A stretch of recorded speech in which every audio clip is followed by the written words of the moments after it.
Hello and welcome to another computer programming video. So today's topic is going to be something called a reference variable. So as usual, we're going to need to download our files. So if you go to the reference variables assignment, you're going to see the zip file in there. When you click on it, it's going to tell us that we can't preview it. But if we click on those three little dots up in the right-hand corner, we can open it in a new window. And then once we open it in a new window, we'll be able to download it directly to our computer. All right, so this shows us all the files that are inside of it. And then if we click on the download icon, that'll actually download the zip file to our computer. Now, we can't use the zip file, so hold on. It's giving me a little message here that it might be dangerous. It's not, so I'm just going to click keep there. If we go to our downloads folder, you'll see that I now have this new zip file called Function Labs Reference Variables. I need to unzip it. So I'm going to right click. I'm going to choose Extract All. It's going to ask me to extract it. I'm going to click Extract. All right, it opens it up in a new window, and I could just open it from here, but I like to clean things up a little bit. So I'm going to take this zipped version and get rid of it. I'm going to hit the delete key and get rid of it. I don't need it anymore once it's been unzipped. I'm going to take this folder and I'm going to drag it into my computer programming folder just to keep everything nice and organized. So once I've done all of that, I can go back in and then I click on the project file, the one that has the little code blocks icon. And when I double click on that, it's going to open up the actual code. All right, so today's topic is going to be kind of an extension of what we did last class with functions. All right, so we're still going to be working in this world of functions, breaking our programs down into smaller pieces, but now we're going to add another tool to our toolkit, primarily the reference variables. So let's kind of see what we have here, and then we'll go from there. So at the start, you're going to see that I have a couple function declarations up here. Remember, these are kind of like letting the compiler know that there are functions that have been created so that when it sees them down in the main function, it knows that they're valid and that the code will just come later on in the file. So we have one function called add1, and then we have another function called volume and surface area. All right. So if we look down in the main here, we've got int a equals 1, int b equals 2, int c equals 3. Then we call our function add1, and then we print all of those out. All right. And then if we scroll down, there's a whole bunch of stuff that's commented out. We'll get to that later. But here's the add1 function. All right. It just takes those variables, adds 1 to them, and then returns a 0. All right, there's also this other function here that we'll get to later, but right now we're just going to focus on this one that adds 1 to it. Now, if you notice, the variables up here are called A, B, and C. The variables down here are also called A, B, and C. All right, when I set up the parameters, I used the same exact names. So if I run this, the question is, will I be printing out 1, 2, and 3? Or will I be printing out 2, 3, and 4 after I call this function? So let's see what happens. So I'm running a program, and it tells me that variable A is 1, B is 2, C is 3. So the question is, why didn't they change? All right, if this is A, B, and C, and I sent them A, B, and C, and I called them A, B, and C down here, why did the value stay the same? All right. And that deals with something called scope. All right. Variables in programming have what are called scope, which is basically the area in which they exist. So variable scopes are limited to the function that they were created in.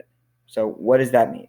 It means that A, B, and C that I created right here exist only inside of the main function. And if I leave that main function, they no longer exist. The same thing is true down here. All right, when I created A, B, and C, these A, B, and C exist in this function, but they don't exist outside of this function. So the A, B, and C that I created up here in the main are totally different than the A, B, and C that I created down here in my function.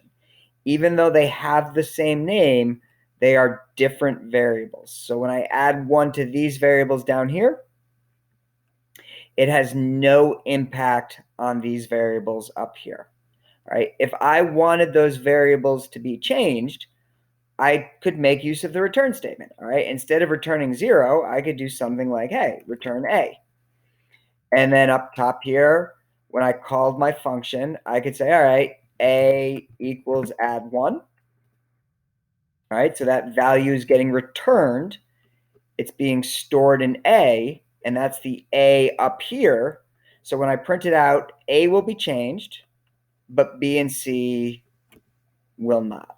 All right. And you're going to see that once the virus scan runs, that A has changed. It's no longer 1. It's now 2. But variable B is still 2, and variable C is still 3. All right. Now you might be saying to yourself, well, can I return B and C? You cannot. All right. The return statement only allows you to return one thing. All right. If I tried to do this, it's not going to work the way that you think it's going to work. All right. It's not going to return all of those values. All right. It's telling me that variable A is 4, B is 2, C is 3. All right. So clearly not the right answer there. So I'm not able to return multiple values. All right. I can't have multiple return statements. All right. This isn't going to work either, because as soon as the function hits its first return statement, it ends. So it's going to return A, and then B and C are never going to actually happen. All right, so when I run this, you're going to see that it still doesn't work. I'm still not getting all 3 of those values to be updated. All right, so the question is, how can I get those values updated? Like, what can I do to actually get this to work the way that I want it to work? All right, now the solution is going to be what's called a reference variable. Now, before we get into that, I just want to show you a little something here. All right. So instead of, I'm going to get rid of that function. All right. So the function is not even being called now. I commented it out. And what I'm going to do is I'm going to put a little and sign in front of my variables A, my variables B, and my variable C. Okay. And then when I click build and run,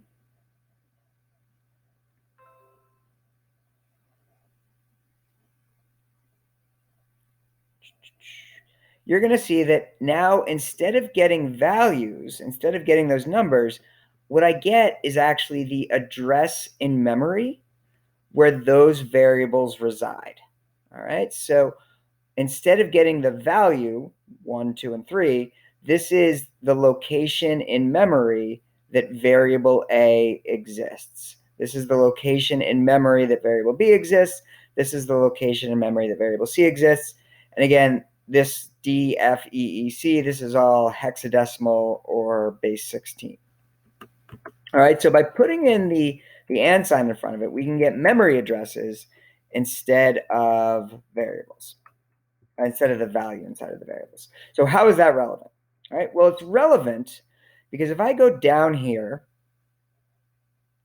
into my function, int add one, and I put $signs in front of my A, my B, and my C, what that's saying is it's turning these 3 into reference variables. And what it means is that when I call this function and I send it A, B, and C, all right, so I'm going to call this function and I'm sending it A, I'm sending it B, and sending C, instead of receiving the values inside of those variables, it's going to receive the address of those variables, which effectively connects these variables down here to the variables up top here. All right, they now become one and the same. It creates a link between the a that's up here and the a that's down in my function. All right, so I can actually get rid of these return statements now. I'm going to go back to just making this return 0. And because these are now connected, when I run this program, oh, so mistake that I just made there is that I changed my function. I made these reference variables. I added the and signs in front of the a, the b, and the c. So I have to do the same up top here, all right? The compiler's mad at me because these no longer match. They're like, hey, the one down there has and signs in front of it. The one up here doesn't. So I do have to go make sure that I make those match. And now if I rerun this, you're going to see there's no errors. And then you're going to see that all 3 values have changed. And they're now going to be 2, 3, and 4. Whoops. What did I do? Oh, I just scrolled down. Kept scrolling down. All right. So there you're seeing that all 3 have changed. Again, because they're now reference variables. If I were to go through and, let's say, get rid of the and sign on the b, all right, that's actually what's called passing the variable in by value. So b down here is not receiving the address, it's receiving the value and essentially creating its own copy. All right, so this b is its own unique copy where a and c will now be essentially the same as the a and c up top. So when I run this, you're going to see that b and c change. Sorry, a and c change and b stays the same. All right, so a changed, c changed, b stayed the same. All right, so this reference value is going to be a really valuable tool for us because it's going to allow our function to change multiple things. All right, originally we were restricted in that we could only return a single value. You know, I could return a, I could return b, I could return c, but I could only return one of those values.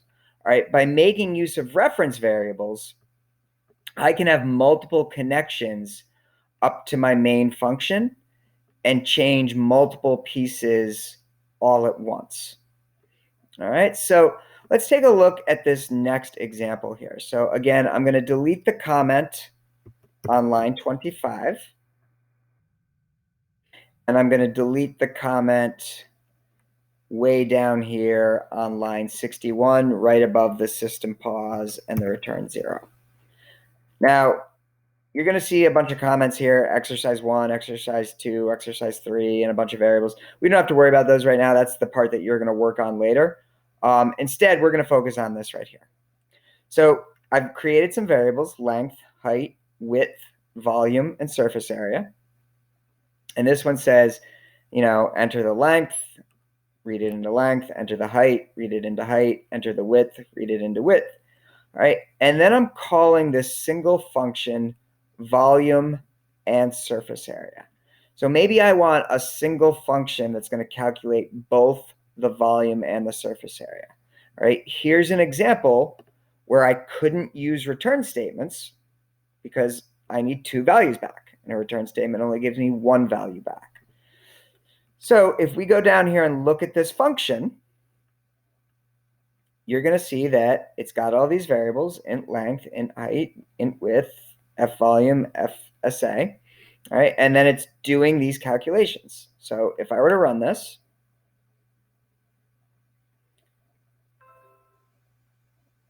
all right, once the virus check goes away, all right, if I enter a length, a height, and a width, you're going to see that I get the wrong volume and the wrong surface area. Right? Why did I get the wrong volume and the surface area? Well, let's take a look at what we actually did here. All right, we created a whole bunch of variables that we did not initialize. We read in the length, width, and height. We called our function and passed in these 5 variables, length, height, width, volume, and surface area. All right, we sent them down here. All right, length matched up with length, height, width, width. and then volume matched up with FVol and surface area matched up with F surface area. But notice I didn't put the and signs in front of these. So without the and signs, there's no connection to this variable and the one up above. There's no connection to this variable and the one up above. If I go in and I add my and sign in front of the FVol, and I add my and sign in front of the FSA, that's going to create a connection between these two variables down here and these two variables up here. All right, they are now sharing the same address in memory. It doesn't matter that they have different names. All right, it doesn't matter that this is vol and down there it's FVol and this is SA and down there it's FSA. They are pointing to the same memory. So any changes I make to them are going to affect both of them. All right. Now, before this is actually going to work, I do have to go back up here and add the and sign so that they match. So and sign there, and sign there. But now any changes that are made to this will also affect the volume, will also affect the surface area. So when I rerun this,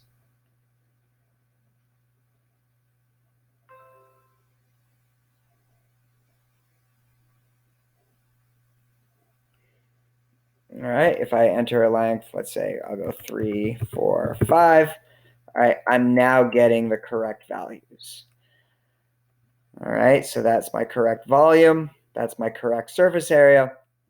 Again, because these are connected. All right, the volume and the surface area right here are connected to the volume and the surface area down here because I created these reference variables and used the and signs. And again, they don't have to have the same exact names, right? Like in this ABC, I used the same exact names.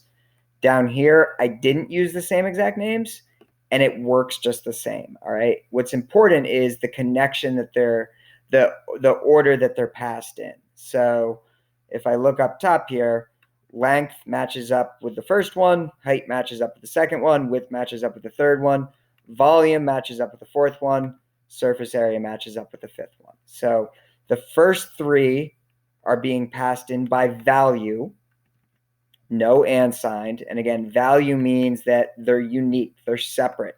The length down here is separate than the length up there. The height down here is separate than the height up there. The width down here is separate than the width down there. It's like you made a copy of the variable and sent the copy down here. All right, the and signs are like you're sending the original variable down. You're not making a copy, you're sending the original, and any changes you make down here affect it up there. Doesn't matter that the names are different. Any changes that I make to this down here affects the variable up there, which is why when I do this calculation, all right, both of those answers are reflected up top, even though this function doesn't return anything. All right, this function is type void. It doesn't have a return value, but it impacts both of those variables up top there because those variables are connected. So the calculation I do up here affects the variables up top. All right, here, I did the return statement, but I could only return one. So I could return B if I wanted to and make A and C reference variables, or I could make them all reference variables and then not return anything and change this to type void.